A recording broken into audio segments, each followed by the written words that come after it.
Un edificio único, un lugar de oración, más de 23.000 metros cuadrados de arte. La mezquita de Córdoba, hoy catedral, no ha cerrado nunca. Aquí rezan desde el siglo IX.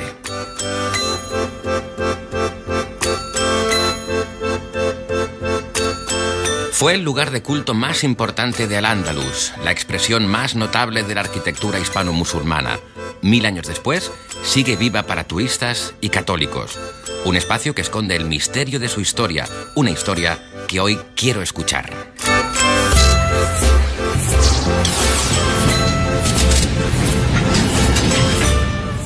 En la búsqueda para sentir el arte, siempre hay una mitad invisible que explica muchos porqués.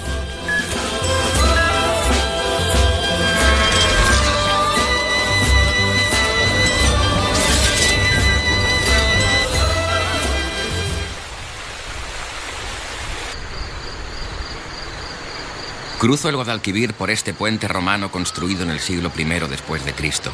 En realidad, de esa época solo se conservan los sillares. El tiempo ha ido variando su forma, su tamaño y sus piedras. Cambios que hablan de historia.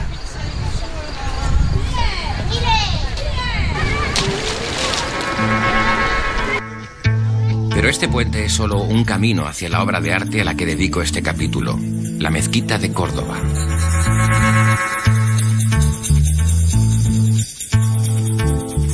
Abderramán I la mandó construir en el año 785.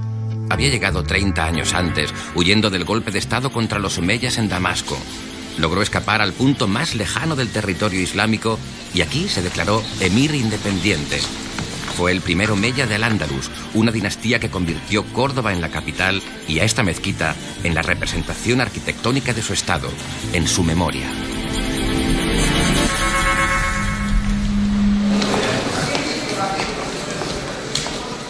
Este es un edificio construido durante 1200 años. Cuando paseamos por él, vamos haciendo un repaso, digamos, de nuestra historia. El edificio transparenta, por decirlo así, una historia compleja como es nuestra historia. Y este edificio es complejo porque nuestra historia es compleja. Junto a Gabriel Rebollo, uno de los arquitectos conservadores de la mezquita, recorro este documento histórico. Desde el siglo IX hasta el XI, todos los soberanos omeyas, de un modo u otro, intervienen en el edificio que crece hasta su medida actual. Se convierte en la mezquita más grande de Al-Ándalus. La reconquista cristiana no supondrá su destrucción, sino que, conscientes del valor del edificio, los cristianos lo convierten en iglesia. En el siglo XVI se construye el crucero de la catedral trazado por Hernán Ruiz. Pero dentro de su complejidad no es un conjunto de arquitecturas amontonadas, no es un museo de arquitectura, es un edificio con una enorme unidad, con una unidad difícil, pero con una enorme unidad. Le pregunto por esta estructura que unifica una parte del edificio, la imagen que te cautiva al entrar. El tema del doble arco es la respuesta de los arquitectos de Abderramán I a un problema difícil de resolver. Por un lado, necesitaban un espacio muy diáfano, una comunidad que reza tiene que tener sensación de que forma parte de una comunidad, por tanto tiene que tener una visión de todos los que están rezando con él. Por otro lado, la mezquita más importante de Al-Ándalus tenía que tener una cierta grandiosidad y eso obligaba a que tuviese una altura importante. Para evitar pilares muy gruesos que dificultaran la visión y lograr igualmente la altura deseada, utilizan el sistema de los acueductos romanos. Un arco de arriba, que es el que realmente está soportando la techumbre, y un arco de abajo que tiene la misión como de atar esa estructura. Es una estructura verdaderamente brillante, tan brillante que va a viajar por toda la historia del edificio. La combinación de dovelas de piedra y ladrillo tampoco es original. Proviene de la arquitectura romana y bizantina, pero en este caso se utiliza porque permite construir muy rápido. Las piedras no tenían que ser exactas porque se encajan con el ladrillo. Grabamos esta obra arquitectónica y escuchamos. No hemos alterado el audio. Así suena todas las mañanas esta obra maestra. Me fijo en el mihrab, el nicho hacia donde los musulmanes dirigen la mirada en la oración. También en el altar. La música sigue y reza. El hilo conductor, el elemento constante de esta historia del edificio ha sido su uso religioso. Yo creo que eso, en parte, está en el origen de esa unidad invisible que tiene el edificio.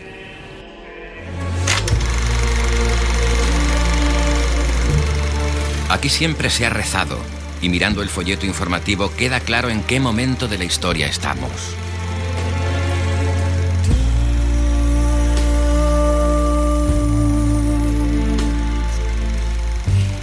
Me planteo la diferencia entre las dos religiones.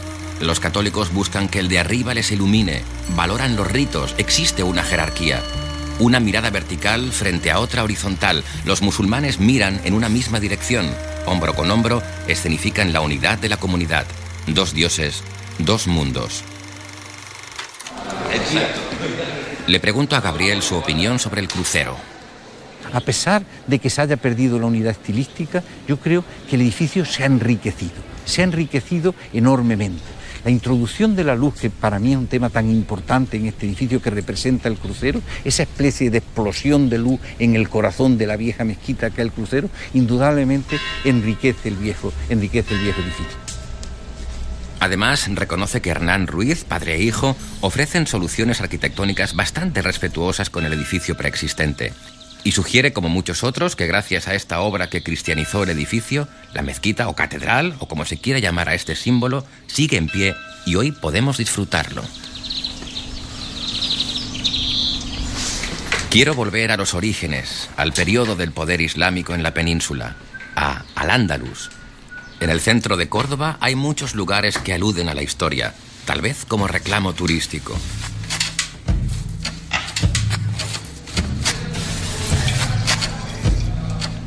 Al leer esta carta me pregunto, ¿qué quedó realmente de la España musulmana? Muchas veces se exagera bastante, ¿no? esta presencia del Islam o que hubiera quedado. Entonces, para bien o para mal, tenemos elementos que son del legado andalusí, pero que son también patrimonio, digamos, general, pues ciertos cultivos, ciertos elementos que luego quedaron, impregnaron la cultura, pero que con respecto a los cuales hoy en día, en pleno siglo XXI, pues yo creo que están muy atenuados, por no decir casi inexistentes. Al fin y al cabo, nosotros somos hijos de unos conquistadores cristianos que decidieron erradicar de una manera total y absoluta cualquier presencia del Islam en la península ibérica. Eduardo Manzano, director de Ciencias Humanas y Sociales del CSIC, insiste en que me aleje de los tópicos y me deje guiar por las piedras y las crónicas para explicar la historia con rigor. Estamos en la Biblioteca Viva de Al-Ándalus. Sigo su consejo y le pregunto por las piedras de la mezquita. Las piedras nos hablan también de una cosa que es muy importante, que es la arabización de la sociedad. Esta sociedad no solamente se está islamizando, sino que también está adquiriendo las pautas culturales e incluso la propia lengua árabe. Cuando tú vas a la mezquita y ves, digamos, la epigrafía que hay en ella, ves que son inscripciones en árabe, que la gente entiende, porque la gente está empezando también a comprender el árabe. Y las piedras también en la mezquita lo que nos están hablando es de este fenómeno de reutilización, de acarreo, de materiales que son reutilizados después de haber cumplido otra función. Aquí hay capiteles y columnas de todo tipo, romanas, visigodas, piezas diferentes, cada una con su propia historia. Muchas proceden de edificios clásicos conquistados. La reutilización formaba parte de la filosofía islámica, crear a partir de lo existente, sostenerse en lo anterior y mejorarlo. Pienso que hoy también se reutiliza. Se aprovechan edificios enteros y se les cambia el uso, como esta plaza de toros, ahora centro comercial, o esta fábrica textil convertida en museo. De vuelta al pasado, le pido a Eduardo que me ayude a situarme en la mezquita del siglo VIII.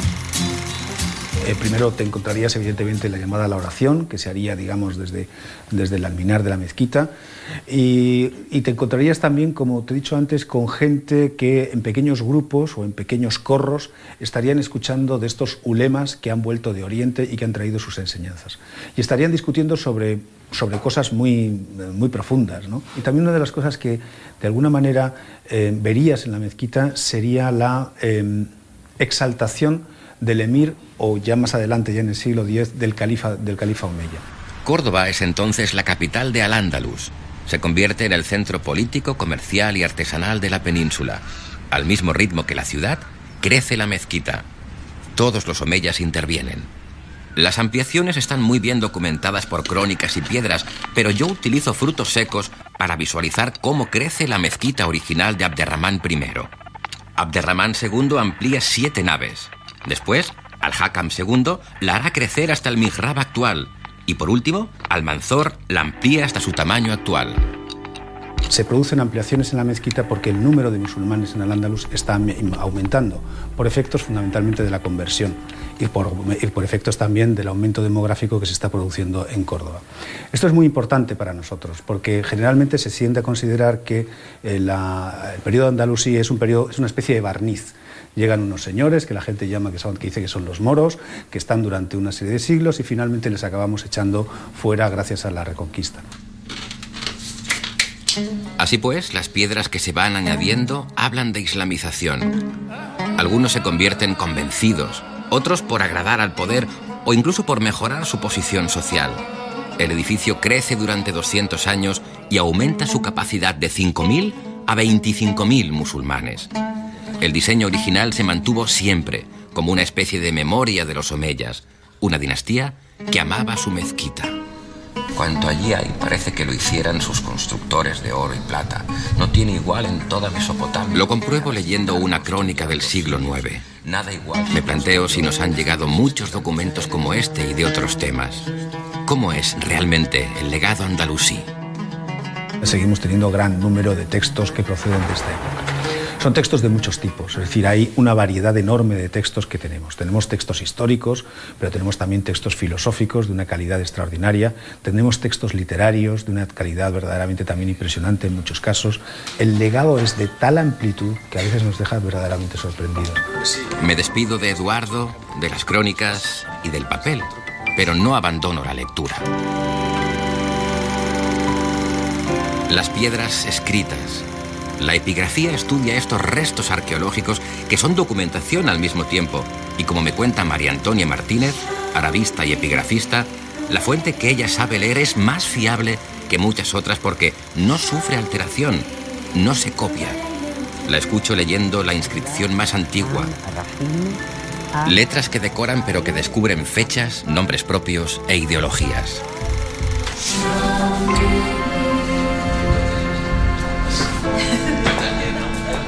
Yo haría hincapié en que el volumen de información que aporta la epigrafía queda generalmente oculto precisamente por la dificultad de la lectura y porque quizás sea una documentación que, aunque se viene trabajando en ella desde el siglo XVIII, pues no ha habido una gran difusión de cuál es el valor real de esa documentación. María Antonia me habla de los epígrafes oficiales. Están realizados en relieve sobre piedra o en mosaico con un tipo de escritura, el cúfico, muy difícil de descifrar, pero que para los musulmanes es sagrado porque fue así como se escribió el Corán. Me cuenta que la epigrafía omeya se caracteriza por mezclar referencias sobre personas y fechas con doctrina religiosa. Junto a esos elementos fundacionales encontramos también, como digo, fragmentos del Corán de diversos versículos coránicos que se han amalgamado, recortado y que insisten en varios temas. La selección de estos temas responde a los intereses del poder omeya.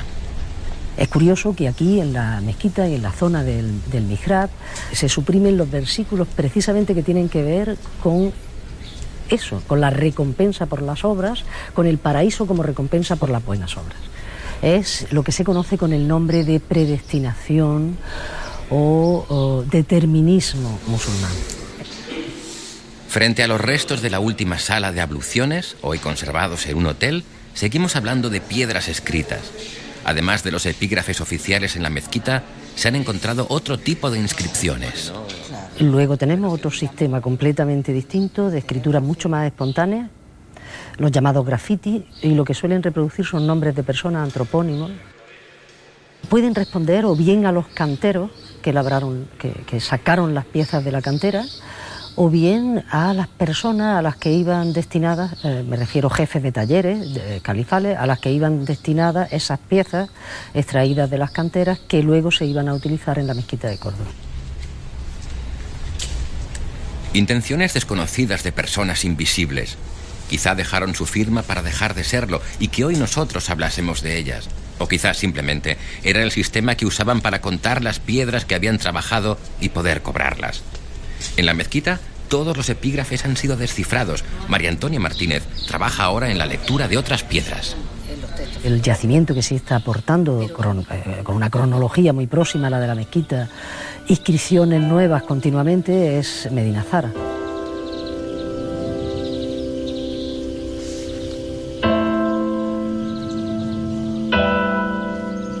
Aquí estoy, siguiendo a las piedras, en un lugar donde aún se descubre.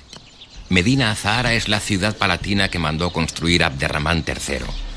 En el siglo X se autoproclamó el califato, añaden poder religioso al emir y mandan construir esta ciudad administrativa de modelo oriental a 8 kilómetros de Córdoba. Solo se ha excavado el 11%, que corresponde a la parte central del palacio. Queda por descubrir toda una ciudad. Medina Azahara se habitó solo durante 70 años y después quedó enterrada. Aquí las piedras salen frescas, intactas de hace 1000 años. Nos lo explica el mejor de los guías, Salvador Escobar. Lleva 48 años excavando aquí. Todo lo que encuentran está en el museo y en sus almacenes, que están a la vista del público. Me lo enseña el director del conjunto arqueológico, Antonio Vallejo. Otra de las novedades son estos capiteles a la altura de los ojos. Mirándolos, pienso en todo lo que nos queda por descubrir. Y hay muchísimas preguntas que respecto del arte califal, de la arquitectura califal, que solo pueden ser respondidas desde Medina Zara. Y hay otras preguntas donde la información de Medina Zara, que suministra Medina Zara, y la información que suministra la mezquita de Córdoba son claramente complementarias.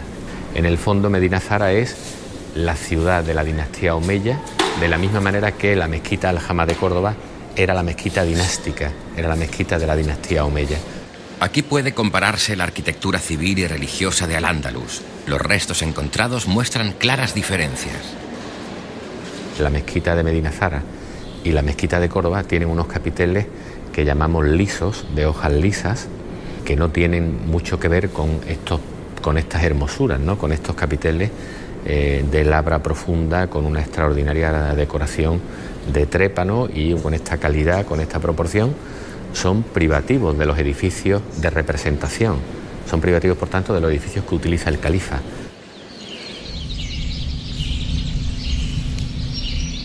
La epigrafía demuestra que los jefes de taller de Medina coinciden con los de la mezquita de Córdoba. Trabajaban en los dos sitios y construían en muy poco tiempo. De hecho, está documentado que en tan solo 15 años se construye la ciudad, se habita y se empiezan las reformas. Hablamos del siglo X. ¿Cómo lo hacían? Por un lado, hay unos recursos económicos importantes, hay una mano de obra también muy cualificada y abundante, pero también hay unos sistemas de trabajo y unos procedimientos de trabajo que en algún caso son innovadores y que eso explica realmente esta revolución constructiva que se produce en este momento. Pienso en lo que queda por desenterrar. Trabajo para generaciones. Más casas, más mezquitas. La mezquita principal sí está excavada. Es mucho más pequeña y en ningún momento quiso sustituir a la de Córdoba. Me fijo en algo esencial para el Islam, la orientación. Y también lo hago en Córdoba. La orientación exacta hacia la Meca sería 100 grados. La mezquita que tenemos actualmente está orientada a 152 grados, con lo cual pues tenemos 52 grados, casi la mitad de un cuadrante de diferencia. De todas maneras, es relativo, como digo, el que esté orientada mal o bien, depende de lo que entendamos por bien o mal orientada. Ella dice que el debate está ahí, ser más o menos flexible. Mónica Rius dedicó su tesis a la orientación de las mezquitas y me comenta que hay escuelas jurídicas que consideran como único error dar completamente la espalda a la Meca. Además, ahora es fácil, hay webs, incluso aplicaciones de móvil que te orientan para rezar como manda el Corán. Pero en el siglo VIII se situaban con otro tipo de conocimiento. Los árabes conocían perfectamente los astros. Y efectivamente es lo que hacen, guiarse a través de las estrellas y encontrar qué estrellas son las que les van a indicar la dirección hacia la Meca. Luego, evidentemente, en Al-Ándalus se evolucionará científicamente y se utilizarán instrumentos científicos para orientar mezquitas. Mónica me explica que otras mezquitas construidas en la misma época en otras zonas del territorio islámico están mejor orientadas que la de Córdoba. Y además, sobre esta no hay documentación.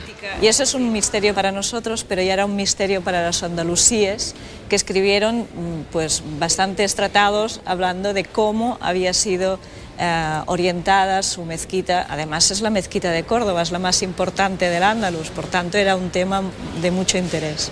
Se valoran posibles causas de esta orientación. Por un lado, hay que tener en cuenta la disposición del terreno. Otros advierten la existencia de una basílica anterior. Pero para Mónica, una de las hipótesis más verosímiles es la estrategia política.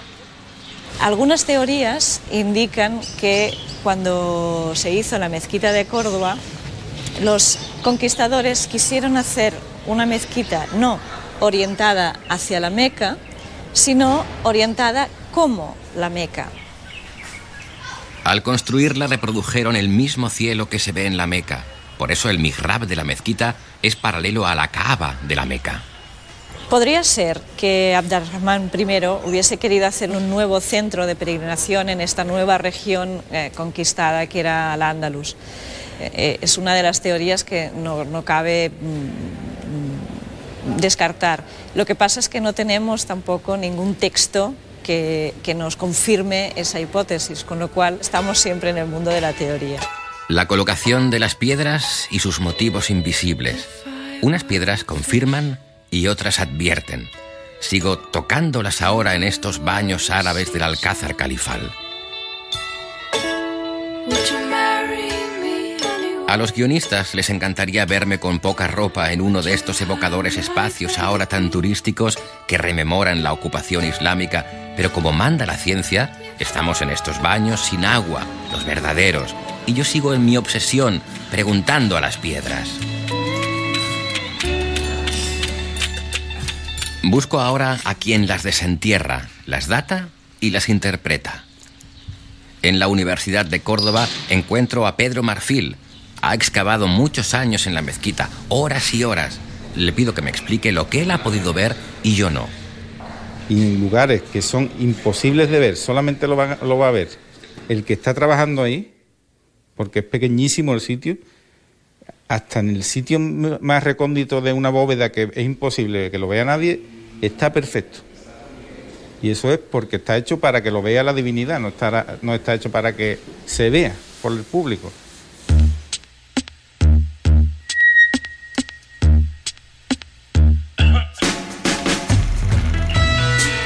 Os enseño ahora algo que no deberíais ver. No es bonito, no sirve. Nuestra sociedad trabaja solo para lo que se ve, para lo que entra en el marco. En la Edad Media no existía el concepto salario y ahora en cambio tiempo es dinero. Por eso las cosas tienen dos caras. Me pregunto si esa es la cara real de la mezquita. De todas maneras vemos una mezquita casi dorada, depende de la hora del día, de piedra con tonos dorados. Ese no era el tono que tenía en origen. Por fuera, en los lugares que hemos encontrado restos de color original, tenía un enlucido, o sea, no se veía la piedra, era enlucido de cal y arena, y después pintado. Y ese enlucido protegía la piedra. Hoy día, por la moda romántica de tener los edificios como ruinas, tenemos la piedra descarnada y se está perdiendo. Las paredes tendrían, según dice, un color rojizo. Incluso los capiteles estarían pintados. Se han encontrado restos de pintura, pero muy pocos porque en el siglo XVIII se limpió todo.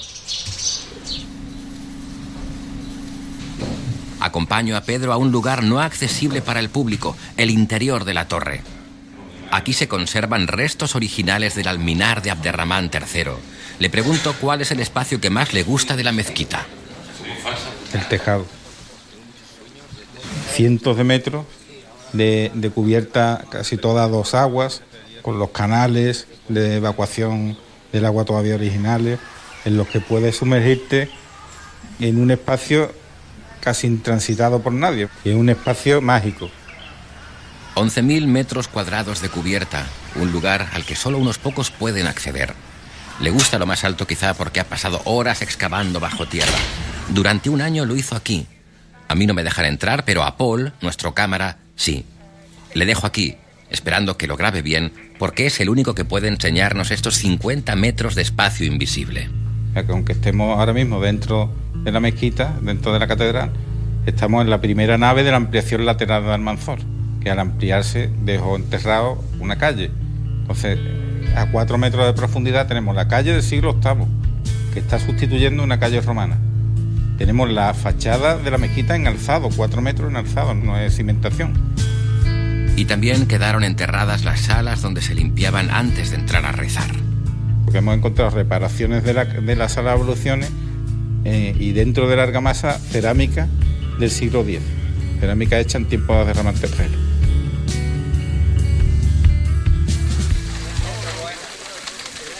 Tras descubrir este espacio invisible, busco de nuevo a Gabriel Rebollo.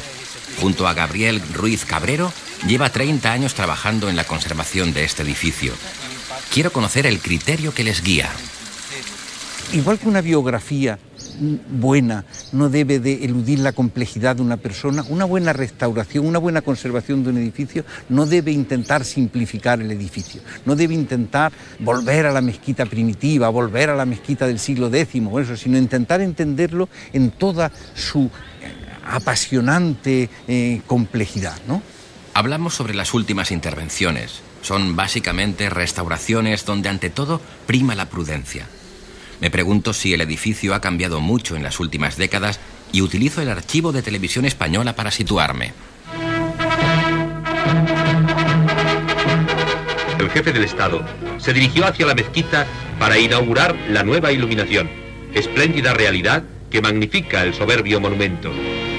Estas imágenes son relativamente recientes y ya sorprenden. Me planteo qué pensarán los arqueólogos que estudien este edificio dentro de 500 o 1000 años.